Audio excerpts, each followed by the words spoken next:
Good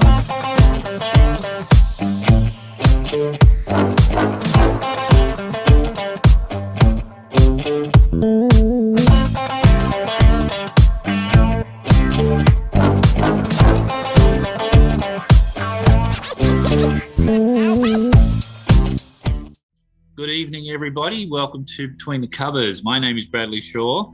Tonight, I'm talking to Dee Leigh, author of Swipe, Repeat, Date.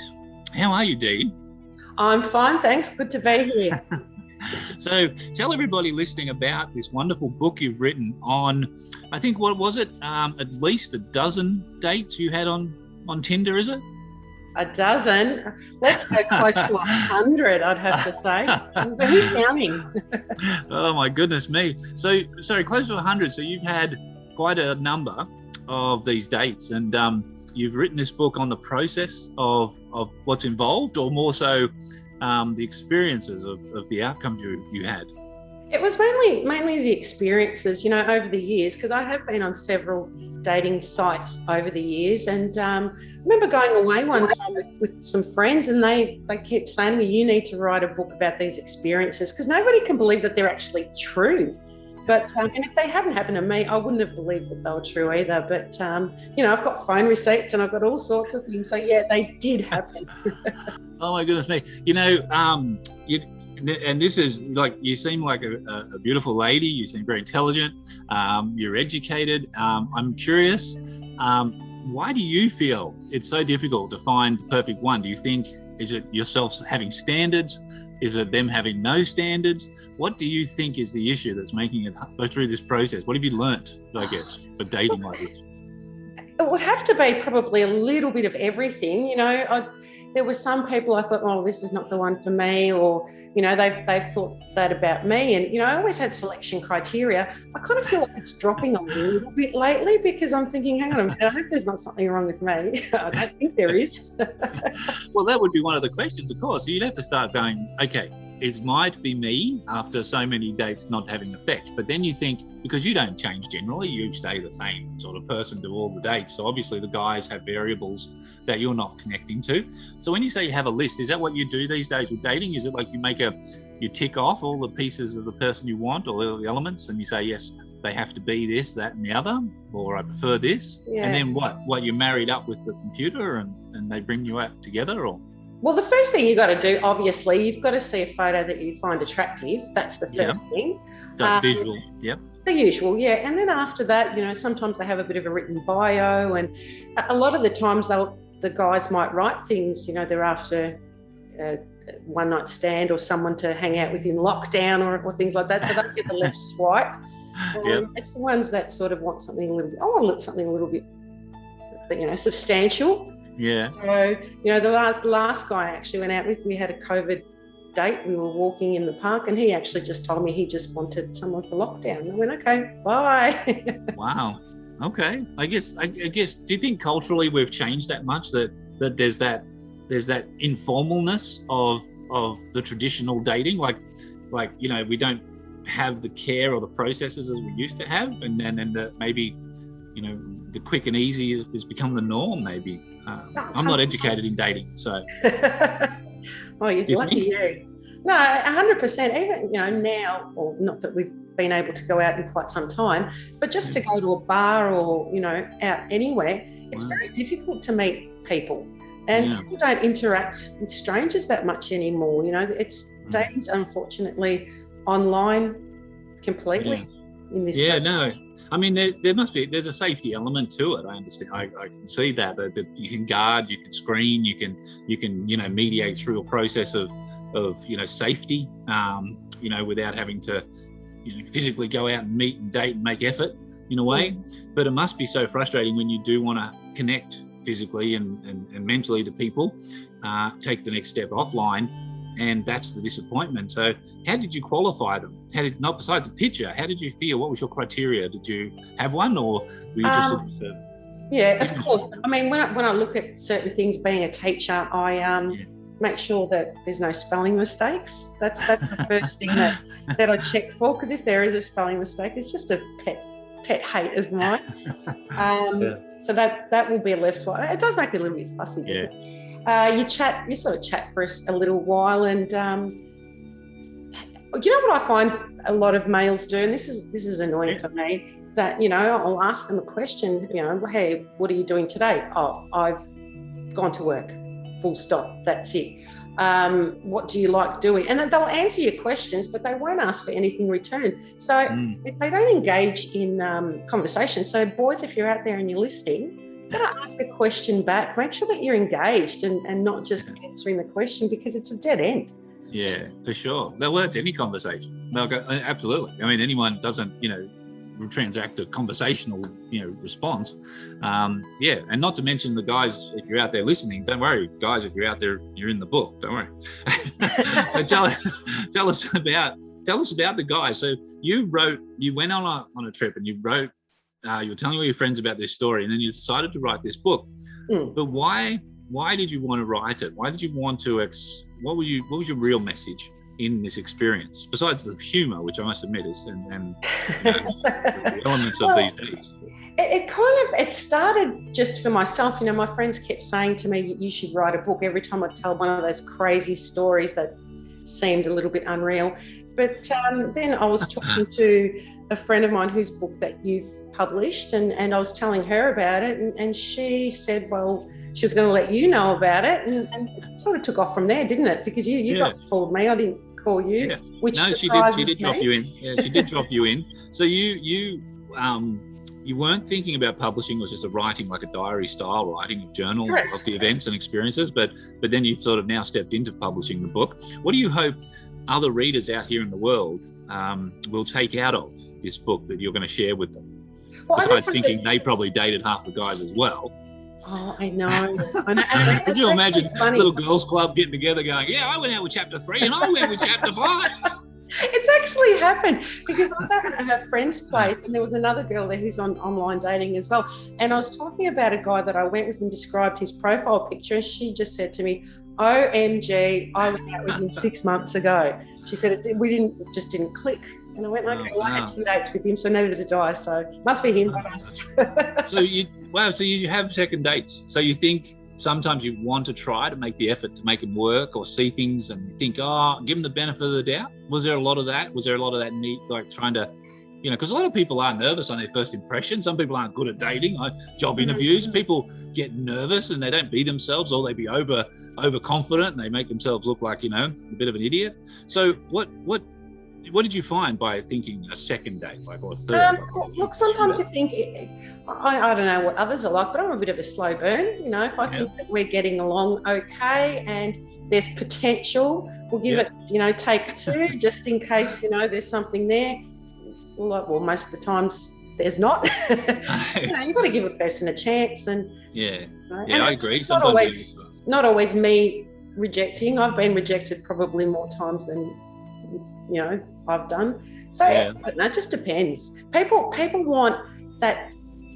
This is what I'm finding. This is what I was speaking of a friend of mine the other day. People want that high school spark. You know, when you see someone and you fall in love at first. That doesn't happen when you're at our age. You've got to let it, you know, build and progress. And that happens to me every morning. I think people just want instant gratification, and I don't know. I can't explain it, Bradley. I don't know. Well, I think you've hit something on the head there if you say instant gratification and you're swiping left or swiping right. I say that's pretty instant, tick or across, isn't it? That's bizarre. So what was hard to write about this book, though? Because you had to delve into some personal things on yourself to reflect on those experiences and sort of understand them. You had to write them. What was difficult to write about these for this book?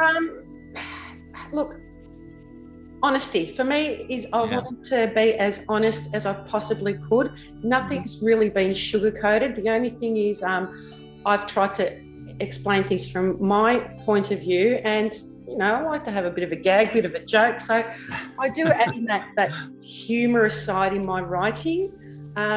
Things haven't always gone well. I've had really frightening experiences, you know, and I've tried to make them as realistic as they were at the time. So some of them have been funny, some have been great. I just talking to a friend of mine who is one of my chapters, who remained friends, and I think he's already ordered the book online. So He's interested to see how he's been written up.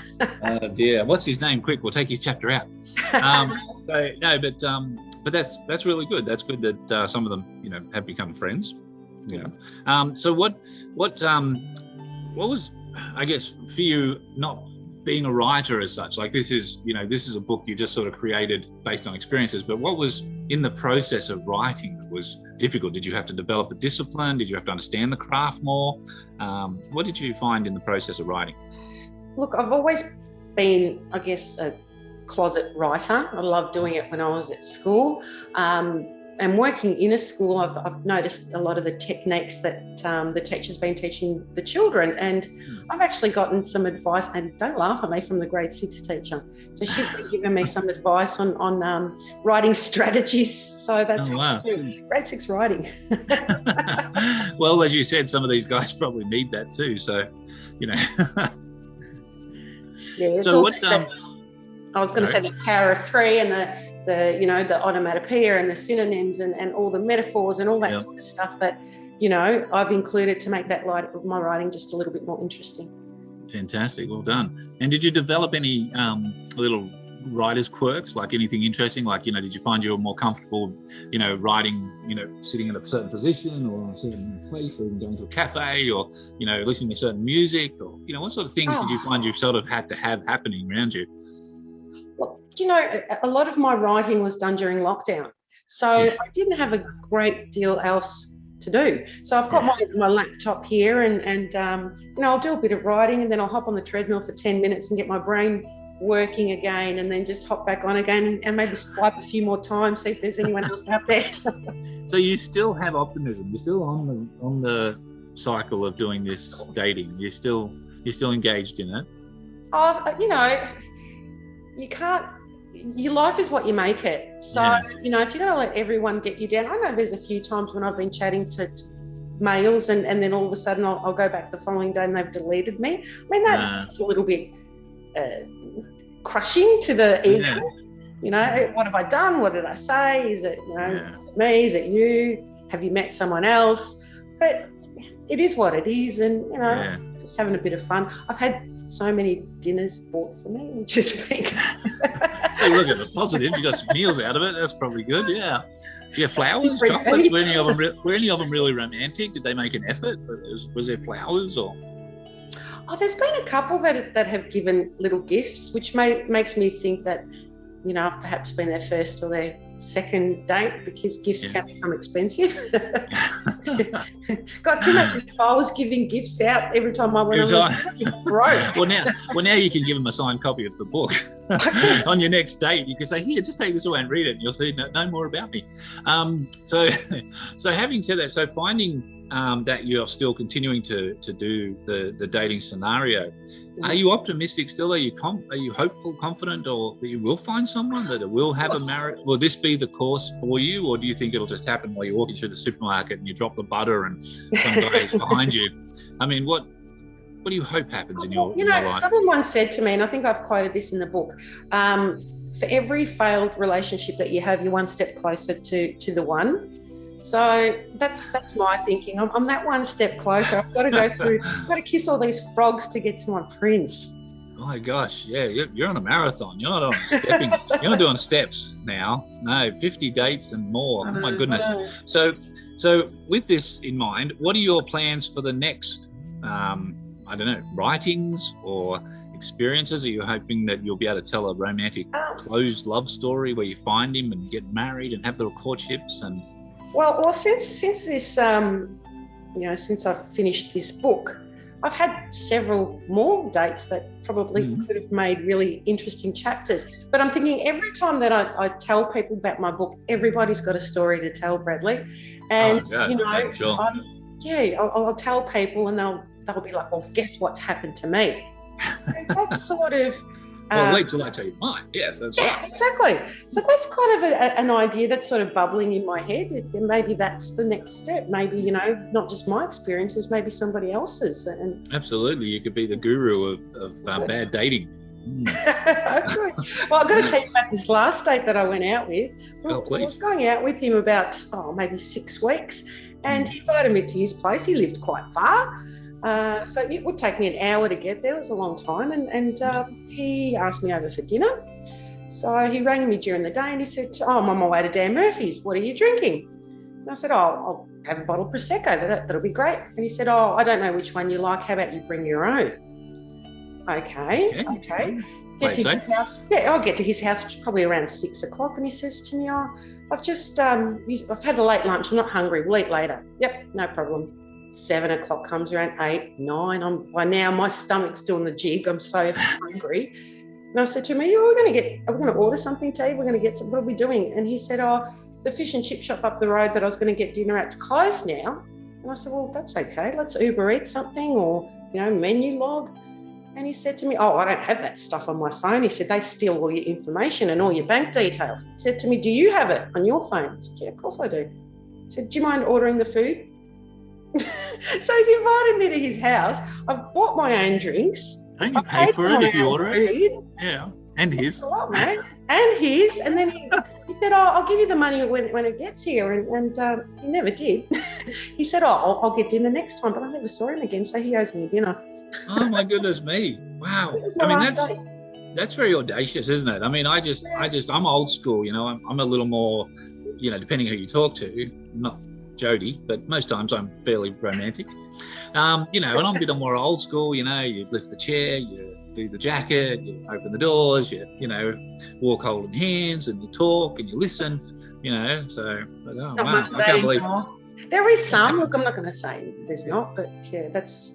Surely out of the averages, out of the odds, you must have had some good eggs who maybe, unfortunately due to some other things didn't work out as well. This is a fascinating book, by the way. If anyone listening to this it's awesome. It's a very entertaining, very clever, very real, authentic book. And as Dee has expressed, she's kept it very real for that purpose, even the bad experiences. And I'm hopeful that not everybody can empathise with those experiences, but I imagine some people will. Most people will. Do you find that there's a lot of people on this, a lot of people doing this, Dee? Do you find like this is a big thing now that is this swiping and quick fixing and quick dating and quick hookupping and is that a thing? Look, thousands. There are thousands and thousands. At the moment, I'm on 2 different sites. Yeah. But you can just scroll through every day, go through hundreds of them, and it's never ending. And don't forget, that's sort of two sites. There's about 15, I believe. Wow. Tinder being the biggest one. You got Bumble and you got Hinge and you got Elite Singles and there's just heaps. RSVP. There's so many different ones. I think I'd call my dating site Last Resort. So tell me. So do you think this when you talk about writing a book and allocating time to writing, I have to ask this question. Do you have to set time aside to this style of dating? Do you actually have to stop and think? Because you could get obsessed. You could just be sitting there for days just flicking the phone. Can you actually have to stop and think, I'm going to do this between 6 and 7 at night or the half hour before I go to bed? Or do you have to set a time to actually focus on this dating option? Or do you find yourself getting distracted, getting engaged in it quickly and just not realising? Oh, look, I can see how people do become obsessed by it. I remember reading this article once and there was a guy who swiped right on everyone and wanted to match with as many people as he could.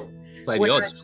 And because it does become an obsession. Whereas for me, I don't sit still for long. Sitting down and writing for hours on end is not my style. I'll, I might sit down for half an hour and get up and go on my treadmill or do an exercise or... You'd have to break from it, absolutely. Yeah. And, maybe swipe half a dozen times and come back. But see, that's the thing. Like when I was dating, the pub closed at 1 a.m. So you knew you only had a 4-hour window of pickup time. You had to get into the pub, you had to get a few drinks, you meet some girls, you chat, you hook up, go home if you can. But you only had that window of time. The rest of the week you go back to work and do all the things. It's amazing how accessible everything is, how quick it can be, as you said. So I'm fascinated by it. So this is why I enjoyed your book. I enjoyed like the earnesty, and I actually unfortunately related to possibly some of the guys in the stories when I have had moments of dates where I've not enjoyed the processes as well on one perspective. But you did a marvelous job writing this book. Thank you so much. Everybody listening, get down to your local bookstores. You can buy the book anywhere the books are sold. We ask you to go to your local bookstores past the pandemic, hopefully all going well, and purchase the book to support small business. Buy it online. And thank you so much, Dee, for sharing and talking with us about this wonderful book coming very soon, in a couple of weeks. And it's out. Thanks for having me, Bradley. Appreciate it. It's been great fun. Congratulations, and good luck with the dating. I'm sure you're going to find someone. You've got the odds on your side, I'm sure. You'll be the first to know if Mr. Right comes along, believe me. That's right. Well done. Thank you, and talk to you again soon. Okay, thank you. Good night, everyone. Thanks for watching. Bye-bye.